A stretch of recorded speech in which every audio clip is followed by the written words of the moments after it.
Hello friends, welcome to my channel বুদ্ধির খেলাঘর।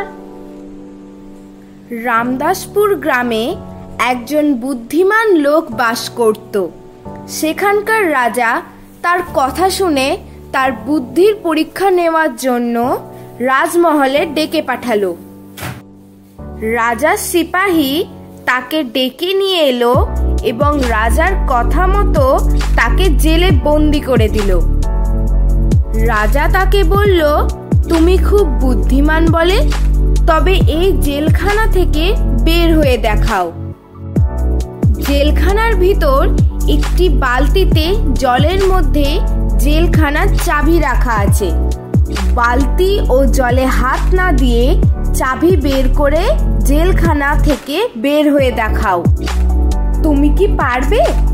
তোমরাও ভেবে দেখো এটা কিভাবে সম্ভব, আর সম্ভব হলে আমাকে কমেন্ট করে জানাও।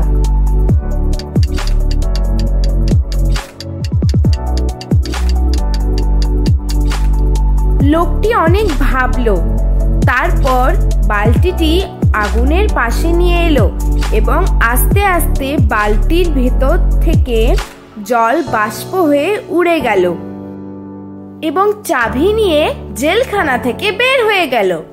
এবং রাজা তার বুদ্ধি দেখে খুশি হয়ে তার রাজ্যের সেনাপতি বানিয়ে দিল।